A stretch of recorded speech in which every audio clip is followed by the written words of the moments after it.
ఇశ్రాయేలు యొక్క మరి ఆవిర్భావం మనం తెలుసుకోవాలి. అంశం రాసుకోనండి, మీకు త్వరగా నేను చెప్తా ఉంటాను. మీరు రెఫరెన్స్ రాసుకుని ఇంటి దగ్గర చదవండి. దేవుని స్తోత్రం. దీనికి చక్కని క్లారిటీ మీకు రావాలి. ఎందుకంటే ఈ సత్యం అనేది మనం తెలుసుకోగలిగితే నిజంగా బైబుల్ అంతా కూడా ఎక్కడ ఉంటుందంటే ఎక్కడ ఉంటుంది? మన బ్రెయిన్ లో ఉంటుంది. దేవుని స్తోత్రం. బైబిల్లో కాదు, వాక్యాలు ఉంటుంది. బైబిల్లో ఉన్న వాక్యం ఇక్కడ ఉంటుంది. దేవుని స్తోత్రం. ఎక్కడున్నాయంటే రాబోయే దినాలలో ఇక్కడ ఉండాలి. దేవుని స్తోత్రం. అందుకే నిజంగా ఇశ్రాయేలు యొక్క ఆవిర్భావం మనం తెలుసుకుందాం. మరి కానాను యొక్క దేశమును ఇశ్రాయేలుకే సొంతం, ఇశ్రాయేలుకే దేవుడు ఇచ్చి ఉన్నాడు వాగ్దానము. మీరు త్వరగా రాసుకోనండి. ఆదికాండం చూద్దాం. ఆదికాండం 12వ అధ్యాయము 1వ వచనం నుంచి మనం చూద్దాం. యెహోవా నీవు లేచి ఈ దేశం నుండి, నీ బంధువుల నుండి, నీ తండ్రి ఇంటి నుండి నువ్వు బయలుదేరి నేను నీకు చూపించుతున్న దేశమునకు వెళ్ళు, నిన్ను గొప్ప జనముగా చేసి నిన్ను ఆశీర్వదించి నీ నామమును గొప్ప జనం. దేవుని స్తోత్రం. హల్లెలూయా. దేవుడైనటువంటి యెహోవా అబ్రహాము ప్రత్యక్షమై నువ్వు లేచి వెళ్ళమన్నాడు. ఎక్కడి నుంచి వెళ్ళమన్నాడు అంటే నువ్వు ఎక్కడైతే ఉన్నావో అక్కడి నుంచి నువ్వు తిరిగి వెళ్ళమన్నాడు. ఎక్కడికి వెళ్ళమన్నాడు? 7వ వచనం. ఎక్కడికి వెళ్ళమన్నాడు? యెహోవా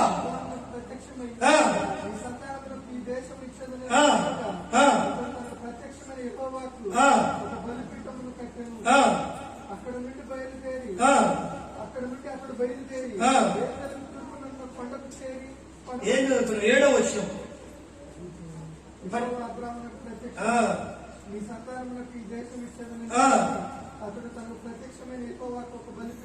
ఎక్కడ కట్టాడు? ఎక్కడికి వెళ్ళాడు?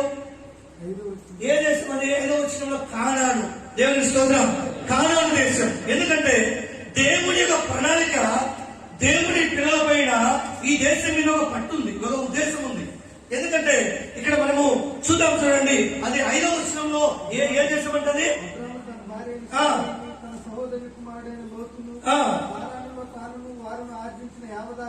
యావదాస్తిని ఆరోను. వాళ్ళు ఫస్ట్ ఎక్కడున్నారు?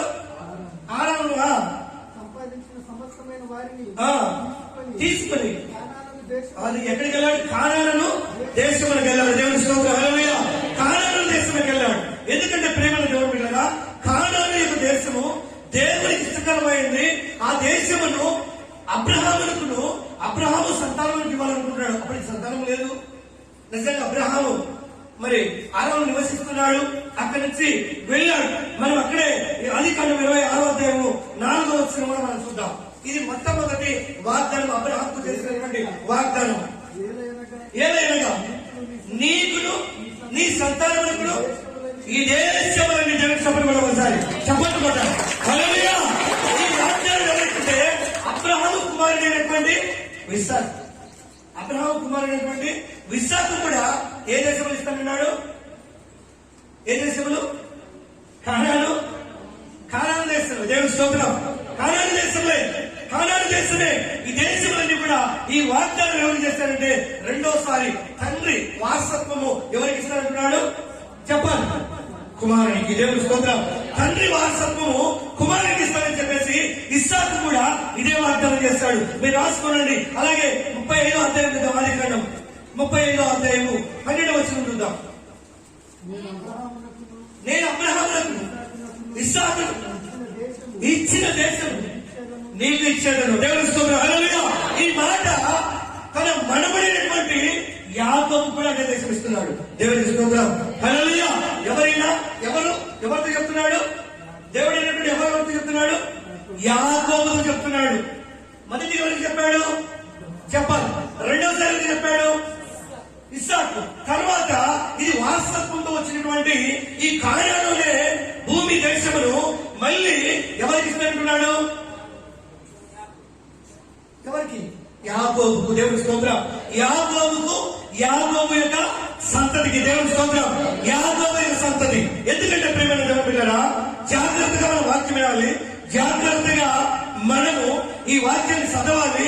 ఈ వాక్యాన్ని ఆలకించినప్పుడు నిజంగా దేవుని యొక్క ప్రణాళిక ఏందో, దేవుని యొక్క చిత్తం ఏందో మనకు అర్థమవుతుంది. అందుకే అక్కడ ఒక్క మాట చదువుదాం.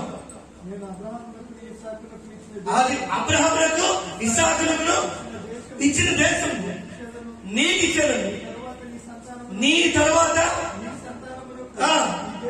ఈ దేశమును ఇచ్చేదను. వాళ్ళ తాతల యొక్క హక్కును నిజంగా ఇక్కడ నుంచి మనకు స్టార్ట్ అవుతుంది. ఎవరంటే ఇశ్రాయేలు. దేవుని స్తోత్రం. హల్లెలూయా. ఎవరు? యాకోబు పుట్టినటువంటి 12 మంది గోత్రాల వారు ఎవరు? ఇశ్రాయేలు. ఆ కానాను దేశము నీకును చెప్పండి తర్వాత నీ సంతానం అంటే ఎవరి సంతానము? యాకోబు యొక్క సంతానం. యాకోబు యొక్క సంతానం ఎవరు కదా? అదే మనకు నిజంగా ప్రియమైన దేవుని పిల్లరా, మనకు తెలుసు ఈ మాట. ఎందుకంటే యాకోబు ఒక్కడే మొరపెట్టినప్పుడు, నీ పేరు అడిగినప్పుడు నా పేరు యాకోబు అంటాడు. యాకోబు అనగా ఏమి? మోసగాడు. దేవుని స్తోత్రం. యాకోబు అనగా ఏమి? మోసగాడు. అది దేవునికి ఇష్టం లేదు. తర్వాత దేవునికి ఇష్టకరమైనటువంటి మనుషులు గాను, దేవునికి ఇష్టకరమైన పేరు గాను ఏ పేరు పెడతాడు? ఇశ్రాయేలు అని పెడతాడు. చెప్పండి ఒకసారి. హల్లెలూయా, హల్లెలూయా. అయితే ఆయన 12 గోత్రాలు ఉన్నాయి. ఈ 12 మంది కూడా ఇశ్రాయేలుగా పిలువబడ్డారు. ఈ 12 మంది కూడా ఏ దేశం ఇస్తారంటున్నాడు? అబ్రహాంకు వాగ్దానం చేసిన భూమి కానాను. దేవుని స్తోత్రం. అదే ఇశ్రాయేలు దేశం అని మనం పిలుస్తాం. దేవుని స్తోత్రం. హల్లెలూయా. అందుకే ఈ మాటను మనం చూస్తే ఇక్కడ ప్రియమైన దేవుని పిల్లరా చూద్దాం. చూడండి, ఈ మాట కూడా మనకు అర్థమవుతుంది. అదే ఆదికాండం 28వ అధ్యాయము 10వ వచనం నుంచి కొన్ని మాటలు మనం చూద్దాం. 28:10 నుంచి చూద్దాం. యాకోబు బేర్షెబా నుండి బయలుదేరి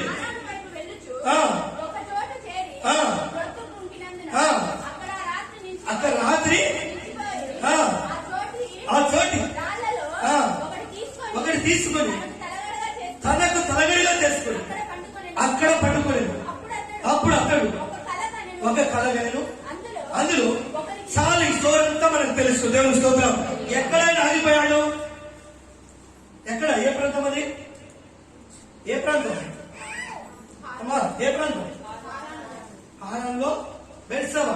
దేవుని స్తోత్రం. అక్కడ హారాన్లో ఆగిపోయాడు.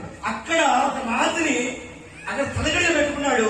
ఆ రాత్రి దేవదూతలకు దర్శనం చూసి అక్కడ దేవుని మందిరమైన వాగ్దానం చేసి అక్కడ మందిరం కడతాడు. దేవుని స్తోత్రం. హల్లెలూయా. ఆ ప్రాంతంలో కూడా ఆ మందిరమును కడతాడు. ఎందుకంటే నిజంగా ఆ మందిరము ఒక విధానము నేటి కూడా దాని యొక్క గోడలు ఉంటున్నాయని కూడా చరిత్రకారులు చెప్తారు. దేవుని స్తోత్రం. హల్లెలూయా. అందుకే ఇక్కడ నిజంగా ప్రేమ దేవుని బిడ్డరా మొట్టమొదటిగా మనం చూసాం. ఆ ప్రాంతం ఏ ప్రాంతము? ఏ ప్రాంతము? అమ్మ ఏమని చెప్తున్నాడు? ముద్దు ఎక్కడ దూకింది? అది బెర్షెబా నుంచి బయలుదేరి అది బెర్షెబా లో అక్కడ నివసిస్తున్నారు. అవన్నీ కూడా అది ఏమని పేరు పెట్టాడు? బేతేలు. దేవుని స్తోత్రం. హల్లెలూయా. ఆ స్థలమునకు బేతేలు అని పేరు పెట్టి అక్కడ మందిరం కూడా కట్టించినట్టుగా మనం చూస్తాం. అందుకే 18 వచ్చిన చూద్దాం.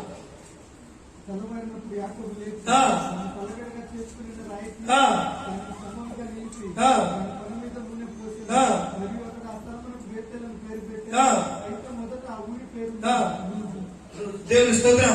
ఇక్కడ నుంచి ప్రారంభమైంది. దేవుడి యొక్క ప్రేమను, దేవుడి యొక్క విధానమును ఆయన చూస్తూ రావడం కూడా ఇక్కడ మనము చూస్తున్నాం. ప్రేమని దేవుని పిల్లరా, ఇక్కడ మనము 18వ అధ్యాయం కూడా చూద్దాం. 18వ అధ్యాయము 19వ వచనం కూడా చూద్దాం. ఎట్లనగా అబ్రహాము అబ్రహాము గురించి చెప్పినది తన తర్వాత నీతి న్యాయములు జరిగించు యెహోవా మార్గమున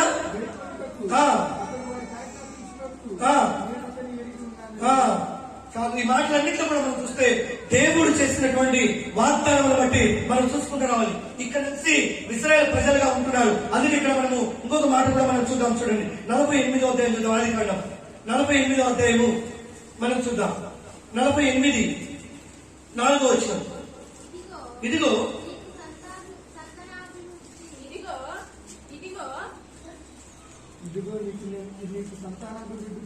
నీకు నేను సంతానాభివృద్ధిని పొందించి నిన్ను విస్తరింపజేసి నువ్వు జనముల సమూహముగా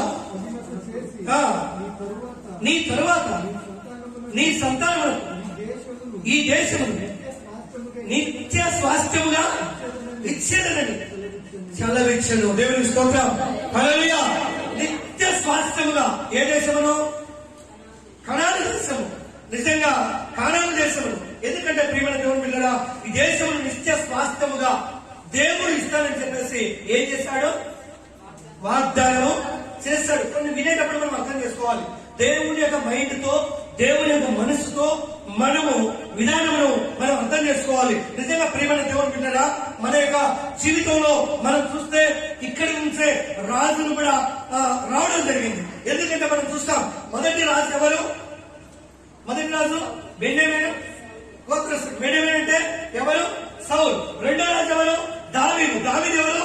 యూదా గోత్రం. అంటే నిజంగా ఈ ఇద్దరు రాజులు. తర్వాత దావీదు పుట్టిన కుమారుడే ఎవరు? సొలొమోను రాజు. దేవుని స్తోత్రం. హల్లెలూయా. ఎందుకంటే చాలా జాగ్రత్తగా దేవుని మాటలు మనం ఇంట్లో చూడండి. మొదటి రాజు చూద్దాం.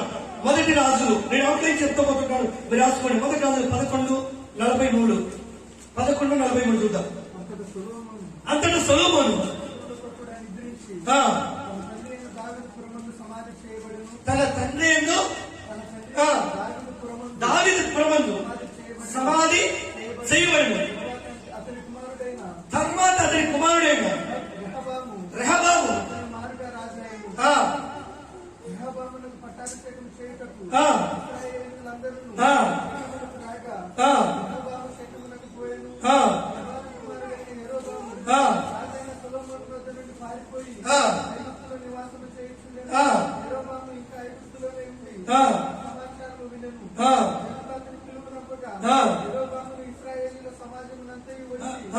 ఇక్కడ మనం చాలా స్టోరీ ఉంటే, సొలొమోను రాజు చనిపోయిన తర్వాత విష్ణుడు లేక రెండు రాష్ట్రాలుగా చీలిపోతాయి.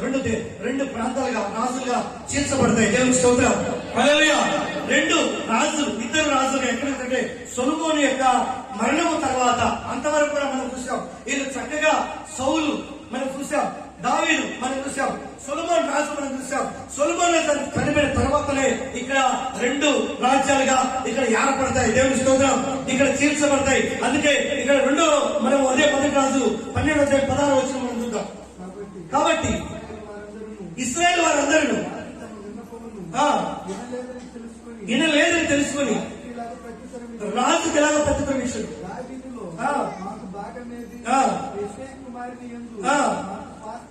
స్వాస్థ్యం లేదు.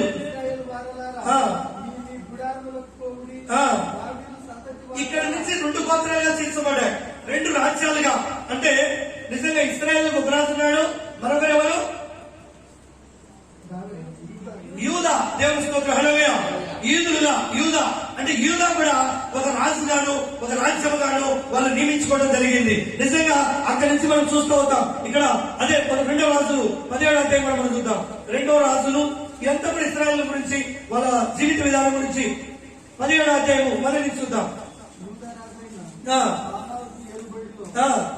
కదా ఇక్కడ ఎవరైనా యూదా ఏమైనాడు? రాజు అయినాడు. జెరుబ్బాబెలు ఏమైనాడు? రాజుగా ఉన్నాడు. దేవుని స్తోత్రం. హల్లెలూయా.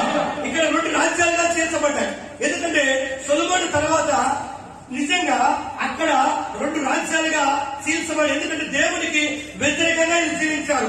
ఎందుకంటే దేవుడు చెప్పింది వీళ్ళు చెయ్యక నిజంగా వీళ్ళందరూ కూడా ఏమైపోయారంటే స్వాస్థ్యంగా మరి ఆ దేశమును నేను నీకు ఇస్తానంటే ఇక్కడ నుంచి ఏమొచ్చిందంటే సొలొమోనుతో పాటు వీళ్ళు కూడా తప్పు మార్గం పుట్టిపోయాయి, పక్క మార్గంగా చీల్చబడ్డాయి. అందుకే ఇశ్రాయేలుకు చూస్తే జెరుబ్బాబెలు, మరి ఇక్కడ చూస్తే యూదా రాజు కూడా ఒక ఆయన ఉంటున్నాడు.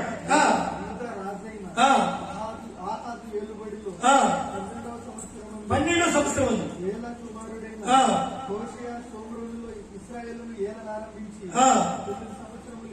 అది ఎన్ని సంవత్సరములు? 9 సంవత్సరములు ఏలేడు. ఎందుకంటే చీల్చబడ్డాయి, చీలిపోయాయి, ప్రాంతాలు చీలిపోయాయి, మనుషులు చీలిపోయారు, రాజులు కూడా చీల్చబడ్డారు. దేవుని స్తోత్రం. అయితే మనము ఇక్కడ చూస్తే ప్రియమైన దేవుని పిల్లరా, ఇంకొక మాట కూడా మనము అదే 7వ అధ్యాయంలో కూడా మనం చూద్దాం. 2 రాజులు 7:23 కూడా మనం చూద్దాం. 7వ అధ్యాయం 23 వచ్చిన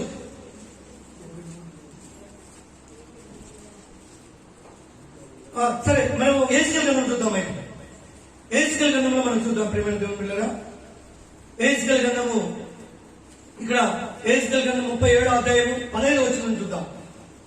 ఇదిగో మరియు యెహోవా వాక్కు మరి యెహోవా వాక్కు ప్రత్యక్షమై నాకు ప్రత్యక్షమై విలాము చలవిషయం చూడా నీవు కర్రతులతో ఒకటి తీసుకుని నరపుత్రుడా కర్ర తునగ ఒకటి తీసుకుని దాని మీద యూదా యూదా వారిదనియు వారి తోటి వారకు ఇశ్రాయేలు పేర్లు రాయము. ఇక్కడ దేవుడు తిరిగి ఎహెజ్కేలు ప్రవక్త ఉన్నప్పుడు తిరిగి ఒకే రాజ్యంగా చేయాలనుకుంటున్నాడు, ఒకే మనుషులుగా చేయాలనుకుంటున్నాడు. దేవునికి స్తోత్రం, హల్లెలూయా. అందుకే ఒక కర్ర తీసుకోమన్నాడు. ఆ కర్ర ఎవరి పేరు రాయమన్నాడు? మొదటిగా యూదా ఏమైనాడు? రాజు అయినాడు. యూదా వారి పేరు ఇశ్రాయేలు పేరు రాయము. మరి ఒక తునక తీసుకుని దాని మీద అనగా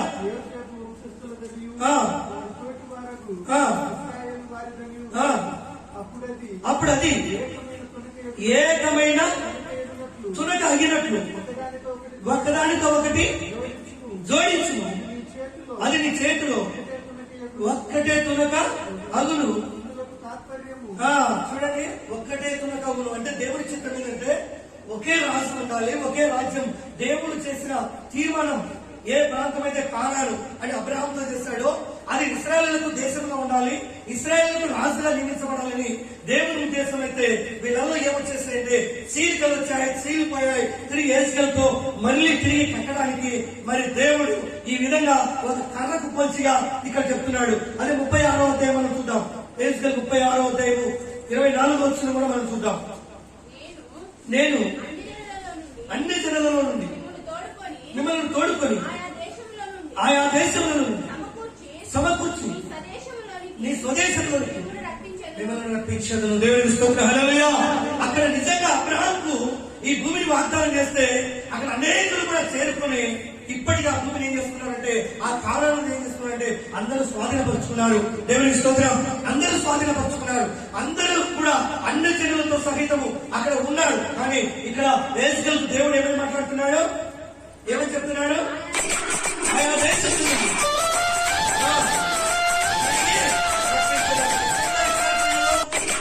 నిజంగా వాగ్దానం చేసింది ఎవరికి? అబ్రహాంకు. కానీ ఆ దేశంలో ఎవరు స్వాధీనపరుచుకున్నారు? చీల్చబడి చెదిరిపోయి ఉన్నారు. ఇక్కడ ఎహెజ్కేలు ఏం చెప్తున్నాడంటే తిరిగి వారందరినీ ఎక్కడికి రప్పించాలి? స్వదేశం. చెప్పండి, స్వదేశంగా చెదిరిపోయిన 12 గోత్రాలు ఎక్కడికి రావాలి? ఇజ్రాయెల్ దేశంలో రావాలి. ఇజ్రాయెల్ దేశం అనగా దేవుడు వాగ్దానం చేసి ఇజ్రాయెల్ ఇచ్చినటువంటి స్వాస్థ్యం ఇచ్చినటువంటి భూభాగంలోనికి వాళ్ళు రావాలనుకుంటే ఈ దినాల్లో చూస్తే ఆ భూభాగంలో అనేకులు హిందువులు, ముస్లింస్ కదా, పాలస్తీనా, ఇంకా జోర్దాను, ఇంకా కొన్ని దేశాలు ఆక్రమించుకున్నారు. ఆ దేశం అంతా తెలుసుకుందాం. కానాను దేశం అంతా కూడా ఇప్పుడు యుద్ధాలు జరుగుతున్నాయి కదా.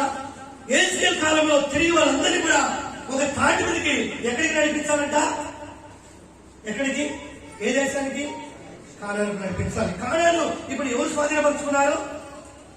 ఇప్పుడు యుద్ధం జరుగుతూ ఉంది. ముస్లింస్ కదా, పాలస్తీనా, ఇంకా కొన్ని దేశాల వాళ్ళందరూ కూడా అక్కడ ఉన్నాయి. గోత్రాలు వీళ్ళందరూ కూడా ఆక్రమించుకొని స్వాధీనపరుచుకొని నిజంగా ఇశ్రాయేల్ ప్రజలు ఏమైపోయారంటే అన్ని రాజ్యాల కిందకి బానిసలు అయిపోయారు. దేవుని మాటకు లోబడక.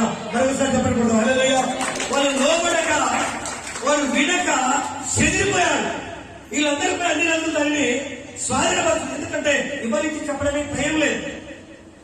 ఎందుకంటే ఈ 30 రాజుల తర్వాత మరి క్రీస్తు పూర్వం నిజంగా మనం చూస్తే కొన్ని శతాబ్దాలు మనకు టైం లేదు. దాంట్లో కొంతమంది రాజుల కిందకి వెళ్ళిపోతారు, కొంతమంది పరిపాలన కిందకి వెళ్ళిపోతారు. ఆ భూభాగం కూడా వీళ్ళంతా ఏం చేసుకుంటారు? ఇప్పటికి కూడా అక్కడ యుద్ధాలు జరుగుతున్నాయి. దేవునికి స్తోత్రం. అయితే ఎహెజ్కేలు కాలంలో ఏం చెప్తారంటే వాళ్ళందరినీ కూడా ఒక తాటి మీదకి ఈ స్వదేశంలోనికి మీ అపవిత్రత యావత్తు పోగునట్టు నేను శుద్ధ జలము చల్లదు. ఎందుకంటే అక్కడికి వీళ్ళందరూ కూడా నేను రప్పిస్తానంటే వీళ్ళందరూ కూడా శుద్ధ జలం చల్లాలంటే వీళ్ళందరూ వినక అపవిత్రులై చెడిపోయి మార్గం తప్పిపోయిన ఇశ్రాయేలు ప్రజలందరూ కూడా. ఎందుకంటే వాళ్ళందరూ కూడా మోసే కాలంలో మనం చూస్తే మరి ఆరాధించే దేవుడు దేవుని ఆరాధించగా తిరిగి వ్యర్థమైన దేవుని కూడా వాళ్ళు మొక్కుతారు. దేవుని స్తోత్రం. వాళ్ళు ప్రార్థన చేయకుండా ఇశ్రాయేలు మోసే కాలంలో కూడా వాళ్ళందరూ కూడా తప్పిపోతారు. ఎందుకంటే అక్కడ కానాను అనే ప్రాంతంలోనికి వెళ్లకుండా అందరూ నశించిపోతారు. యెహోషువ కాలంలో ఏం చేస్తాడంటే యెహోషువ నిజంగా ఈ భూమిని వాళ్ళందరికీ పంచిస్తాడు. దేవుని స్తోత్రం. ఎవరి కాలంలో? యెహోషువ కాలంలో. యెహోషువ అక్కడ అడుగు పెడతాడు. ఈ భూభాగమును వారికి పంచేయడం జరుగుతుంది. దేవుని స్తోత్రం. హల్లెలూయా. వారికి పంచేయడం జరుగుతుంది. ఎందుకంటే ప్రియమైన దేవుని పిల్లలా, వీళ్ళందరూ కూడా నిజంగా చేరాల్సిన చోటి చేరక వాళ్ళు ఏమైపోయారంటే నిశ్చయం వాళ్ళందరూ కూడా మరి తప్పిపోయి మరి చెడిపోయి విగ్రహారాధనకు అన్ని దేవతలకు వాళ్ళు దాసులైపోయి అన్ని రాజుల కింద వీళ్ళు పరిపాలన కింద లోనైపోయినాడు. హల్లెలూయా. అన్ని రాజుల మీద వేడుతున్నాడు. అందుకే తిరిగి వారందరినీ కూడా ఎక్కడికి నడిపించాలనుకున్నాడు? స్వదేశం అంటే ఎక్కడి నుంచి అయితే చెదిరిపోయారో, ఎవరైతే దాన్ని స్వాధీనపరుచుకున్నారో ఆ దేశాలకు మళ్ళీ తిరిగి వీళ్ళను నడిపించాలని దేవుని యొక్క ఉద్దేశం. అందుకే ఇక్కడ చూద్దాం, చూడండి 11వ అధ్యాయము అనే యేసు కదా 11వ అధ్యాయము 17వ వచనం కూడా మనం చూద్దాం. 11వ అధ్యాయము 17. కాగా నీవు ఈ మాట ప్రకటింపు, ప్రభువైన యెహోవా సెలవిచ్చినది ఏమనగా, ఆయా జనముల మధ్య నుండి నేను మిమ్మల్ని సమకూర్చి మీరు ఎక్కడి నుంచి అయితే చెదరగొట్టబడ్డారో మిమ్మల్ని రప్పించి ఇశ్రాయేలు దేశం మీ వశము చేసిన మరొకసారి చెప్పబడ్డారు. ఈ చెదిరిపోయిన వారందరూ కూడా ఎవరి సంతతి అంటే యాకోబు యొక్క సంతతి. 12 గోత్రాలు ఇశ్రాయేలు ప్రజలుగా మార్చబడిన వారు. దేవుని మాట వినక, దేవుని మాటకు విధి లేక ఏమైపోయారంటే వీళ్ళందరూ కూడా చెదిరిపోయి అక్కడ యోధాని మనం చూసాం. యోధాకు ముందుగా 10 మంది ఉన్నారు. వీళ్ళు 10 మంది రాజ్యాలు వెళ్తున్నారు. 10 రాజులుగా తిరిగి ఈ యొక్క ఏలియా కాలంలో ఆ యొక్క 2 రాజ్యాలను కూడా తెచ్చి కలిపి 12 గోత్రాలుగా చేయాలనేది దేవుని యొక్క చిత్తం. దేవుని స్తోత్రం. హల్లెలూయా. దేవుని యొక్క చిత్తం, దేవుని యొక్క ఉద్దేశం. అందుకే ఏమంటున్నాడు ఇక్కడ, మీ వశము చేసేది వారు అక్కడికి వచ్చి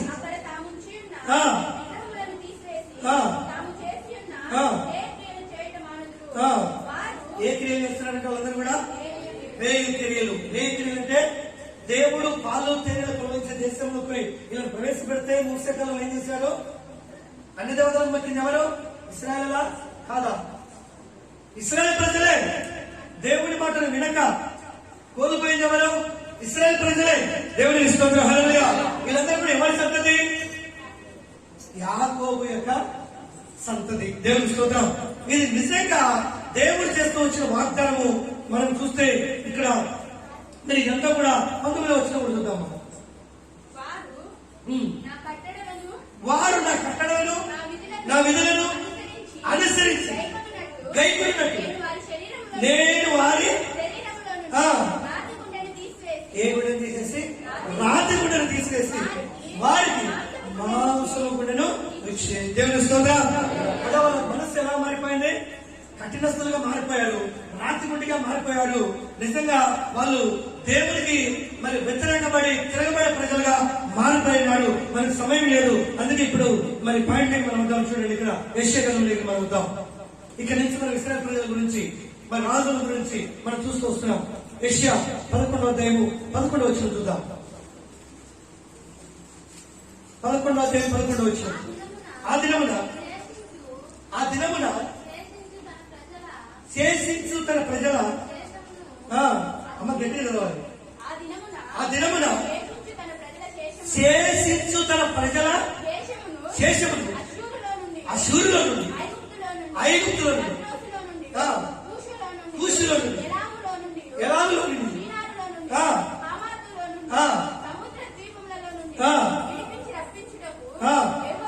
యెహోవా రెండో వారు తన చేయి చాపెను. తిరిగి వాళ్ళందరినీ కూడా మళ్ళీ సమకూర్చడానికి ఈ ప్రాంతాలన్నింటిలో చెదిరిపోయినారు. కొన్ని ప్రాంతాలలో అందరూ కూడా బానిసలైపోయినారు. వీళ్ళందరూ కూడా చెదిరిపోయినారు. తిరిగి వారందరినీ కూడా దేవుడు రెండో వారు కూడా ఏషియా ద్వారా మాట్లాడుతున్నాడు. ఇదంతా కూడా ఎవరిని ఉద్దేశించంటే యాకోబు సంతతిని బట్టి, యాకోబు మరి దేవుడు చేసిన వాగ్దానాన్ని బట్టి. అందుకే కరెక్ట్ పాయింట్ లకి మనం వద్దాం. ఏషియా 43వ అధ్యాయము 3వ వచనం నుంచి మనం చూద్దాం. మళ్ళీ చదువుదాం. యెహోవాను నేను నీకు దేవుడు. ఎవరితో మాట్లాడుతున్నాడు? మొదట్లో చూస్తే ఇశ్రాయేలు ప్రజలే. ఇక్కడ ఫస్ట్ లో 43వ అధ్యాయం ఇశ్రాయేలు గురించి ఉంది. అందుకే ఇక్కడ ఏమంటున్నాడు? యెహోవాను నేను మీకు. ఎవరికి? మీకంటే ఇష్టమైన వారికి. యాకోబు మోసగాడు, ఇశ్రాయేలు ఇష్టమైన వాడు. ఇష్టమైన వారికి ఏమైనాడు? దేవుడు అయినాడు. ఇశ్రాయేలు పరిశుద్ధ దేవుడనైనా నేనే నిన్ను. ఎవరిని? ఏమైపోయినారు? వీళ్ళందరూ చెదిరిపోయి అన్ని రోజుల కింద బానిసలై ఉన్నారు. దేవుని స్తోత్రం. వాళ్ళందరినీ ఇడిపించాలంటే, వాళ్ళందరినీ కూడా ఇశ్రాయేలు దేశంలో మనం నడిపించాలంటే మళ్ళీ తిరిగి దేవుడు మనతో మాట్లాడుతున్నాడు. ఇది వాగ్దానం చేస్తున్నాడు. అది నీ ప్రాణ రక్షణ క్రయముగా ఐగుప్తును ఇచ్చి ఉన్నాడు. నీకు బదులుగా కూషును శబాలను ఇచ్చి ఉన్నాడు. ప్రియుడు అయినందున. ప్రియుడంటే దేవుడు యాకోబును ప్రత్యేకించుకున్నాడు. దేవుడు ప్రత్యేకించుకున్నాడు. దేవుడికి ఏమైనాడు? ప్రియుడైనాడు. ఇక్కడ మనం చూస్తే ఇంకా దిగుబడి చూస్తే ఇది దేవుని గురించినటువంటి మన 5వ వచనం చూద్దాం. చూడండి. భయపడకు, నేను నీకు తోడై ఉన్నాను. ఎవరికి? అమ్మా ఎవరికి? ఇశ్రాయేలు ప్రజలకు. యాకోబు మాట్లాడుతున్నాడు. నేను నీకు తోడై ఉన్నాను. తూర్పు నుండి నీ సంతానమును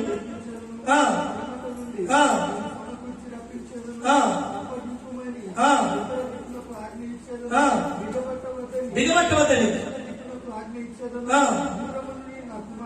దూరం నుండి నా కుమారులను, భూదిగతములను నా కుమార్తెలను నా మహిమ నిమిత్తం నేను సృజించిన వారిని. నా నామము అంటే ఇశ్రాయేలు అనేది ఎవరు నామం పెట్టబడిన వారు? ఇశ్రాయేలు ప్రజలు అంటే ఎవరు? దేవునికి ఇష్టమైన వారు, తన పేరు పెట్టబడిన వారు, తన నామము పెట్టబడిన వారు. దేవునికి స్తోత్రం. హల్లెలూయా. ఎందుకంటే వీళ్ళందరూ కూడా చెదిరిపోయినారు, చల్లా చెదిరైనారు. తిరిగి దేవుడు వారిని నేను రప్పిస్తున్నానని ఇక్కడ చెప్తున్నాడు. ఆ అధ్యాయము మన క్లియర్ గా అర్థం కావాలంటే ఇర్మియా గ్రంథంలో చూద్దాం. చూడండి. ఇర్మియా 16:14 చూద్దాం. యెహోవా సెలవిచ్చు మాట ఏదనగా, నేను వారి పితరులకు ఇచ్చిన దేశములకు వారిని మళ్ళా రప్పించదును. దేవుని స్తోత్రం. సేమ్. ఎందుకంటే యెషయా 11:11 మనం చూసాం. యెషయా 43 మరి మనం చూస్తే 5-7 వచనాలలో మనం చూస్తాం. ఇక్కడ ఇర్మియాలో మనం చూస్తున్నాం. ఇర్మియాలో ఏమంటున్నాడు? ఇదంతా కూడా ఇశ్రాయేలు గురించే. దేవుని స్తోత్రం. నేను వారి పితరులకు ఇచ్చిన దేశమును వారిని మళ్ళా, అంటే పితరులు అంటే అబ్రాహాము చేసిన వాగ్దానము, ఆ దేశములకు మళ్ళీ వారిని తిరిగి ఎవరిని? ఇశ్రాయేలు ప్రజలు రప్పించదు. రాబో దినాలలో ఐగుప్తు దేశంలో నుండి. ఐగుప్తు వచ్చిందా? ఐగుప్తు దేశంలో నుండి ఇశ్రాయేలు రప్పించిన యెహోవా జీవము తోడని. ఇక మీదట అనక వారిని తరిమిన దేశములన్నిటిలో నుండి ఇశ్రాయేలు రప్పించిన యెహోవా జీవము తోడని. దేవునులు ప్రమాణము చేయను. దేవుడు ప్రవచనం ఇది. దేవుని యొక్క ప్రవచనం ఇది. ఎందుకంటే దేవుడు చేసిన వాగ్దానము నెరవేరుతానని ఇక జనులు ఏం చేస్తారంట? ప్రమాణము చేయదని చెప్తున్నాడు. ఇక్కడ మనం చూస్తే ప్రియమైన దేవుని బిడ్డలారా, వీళ్ళందరూ కూడా చెరపట్టబడ్డారు. ఇశ్రాయేలు ప్రజలందరూ కూడా షరకు లోనై చెరపట్టబడ్డారు. ఇక్కడ అదే యేసుగల్ గ్రంథంలో 21 యేసుగల్ 37:21 కూడా చూద్దాం. చూడండి. 37:21 వచ్చిన ఏ అన్ని జనులలో ఇశ్రాయేలీయులు చెదరిపోయిరు, ఆయా అన్ని జనులలో వారిని రక్షించి వారి ఎచ్చట ఉన్నారో ఆ. అచ్చట నుండి ఆ. వారిని సమకూర్చి ఆ. వారి స్వదేశంలోనికి వారి స్వదేశంలోనికి తోడుకొని వచ్చి మీదట వారికి ఎప్పటికీ ఎప్పటికీ రెండు జనములుగా రెండు రాజ్యములుగా ఉండకూడనట్లు ఆ దేశంలో ఇశ్రాయేలు పర్వతం మీద ఏక జనం అంటే ఒక్క జనముగా చేసి వారికి అందరికీ ఒక్క రాజునే నియమించెను. దేవుని స్తోత్రం. ఒకే రాజు, దేవుని ఒక ఉద్దేశం, దేవుని యొక్క చిత్తం ఒకటే. ఎందుకంటే వీళ్ళందరూ కూడా మనం ఆ పై మాటల్లో చూస్తే పై మాటలన్నీ కూడా ఎవరి గురించి అంటే ఇజ్రాయెల్ గురించే, ఇజ్రాయెల్ దేశం గురించి మనం చూసాం. ఇంకా మనం చూస్తే బబులోను చెరపట్టబడి నిజంగా బబులోను రాజు దగ్గర కూడా వీళ్ళు ఎంతకాలం ఉంటారంటే 70 సంవత్సరములు బానిసత్వం కింద బబులోను రాజు కింద ఉంటారు వీళ్ళు. హల్లెలూయా. ఇశ్రాయేల్ ప్రజలందరూ ఇక్కడ ఈ వాగ్దానం సెలవిచ్చిన తర్వాత వాళ్ళందరూ కూడా స్వదేశానికి రావడం జరుగుతుంది. ఇప్పటికి కూడా కొంతమంది అక్కడే స్థిరపడిపోయిన వాళ్ళు ఉన్నారు. ఆ బబులోనులోనే తిరిగి వచ్చిన వాళ్ళు ఉన్నారు. ఇక్కడ ఒక్కడే రాజు. ఏ దేశం అది? ఏ దేశం? ఇశ్రాయేల్ దేశం. దేవుని స్తోత్రం.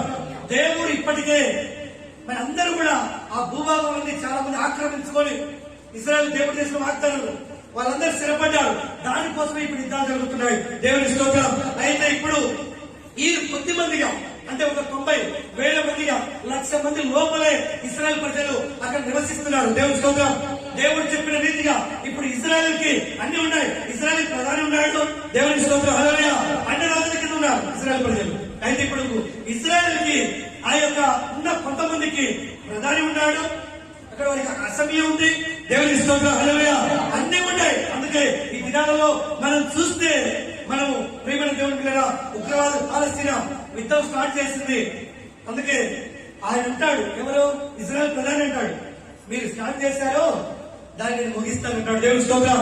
ముగింపు అంటే వారి దగ్గర ఏమంటే దేవుని యొక్క శక్తి ఉంది, దేవుని యొక్క బలం ఉంది. కనుక ఈ దేశాలన్నింటినీ కూడా ఓడించి చివరికి వీళ్ళందరూ ఒకటై ఒక మనసు కలిగి ఒక జనమై సమస్తను ఓడించి మరి సియోనుగా ఇజ్రాయెల్ యొక్క మరి ప్రజలు నియమించిన యెరూషలేమును స్వాధీనపరుచుకుంటారు. అందుకే ఇక్కడ అంటారు చూడండి, సిబోర్ మనం చూసుకున్నాం.